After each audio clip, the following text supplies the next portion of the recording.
Alright guys, continuing on with our talk about the kegs and the keg lines. So every now and then we need to do a line clean. That's done by the brewers every fortnight, but prior to that we need the lines to be traded out. What's that mean? Well, it means that we need to have the lines disconnected from the actual keg, hooked up to the clean out lines, the clean out line hooked up to the gas, and the beer served as per usual, but actually flowing those lines out so there's no beer left in the lines. That's a bit of a balancing act. Talk to your actual bar manager on shift about which kegs they want put on when. But what I'm going to do now is I'm going to show you how you go about doing that. So if you follow me in. So once again we've got the overflow bucket. Just to the left of that we've got a gas line coming down. Normally there'll be a line just dangling down here. It might even be hooked up here sometimes, but that's the one you want.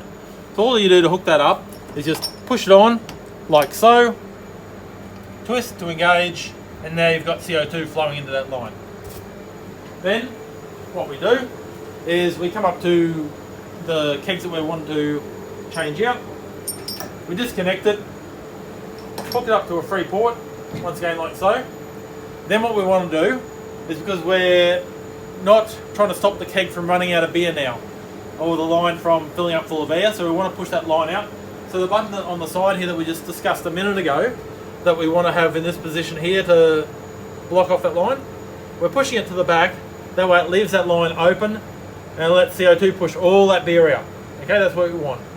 And once you start pushing foam at the other end at the bar, you know that particular line is empty, but some of the lines are double lines.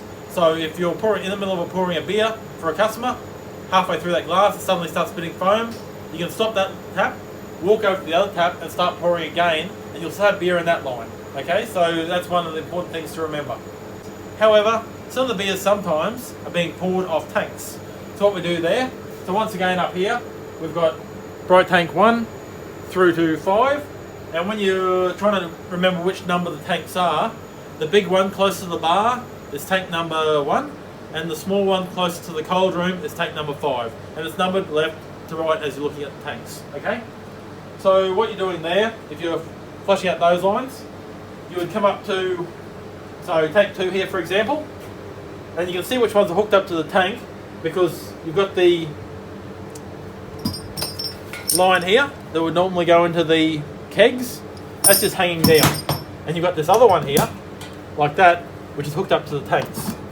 Okay, so all we do is you disconnect the one from the tanks. Always disconnect that one first. Then the one that would normally go to the kegs, you would connect that up to your blowout line. Then once you've done that, you make sure your little button is pushed to the back to allow that line to be pushed through clean, and you're good to go. Okay, it's as simple as that.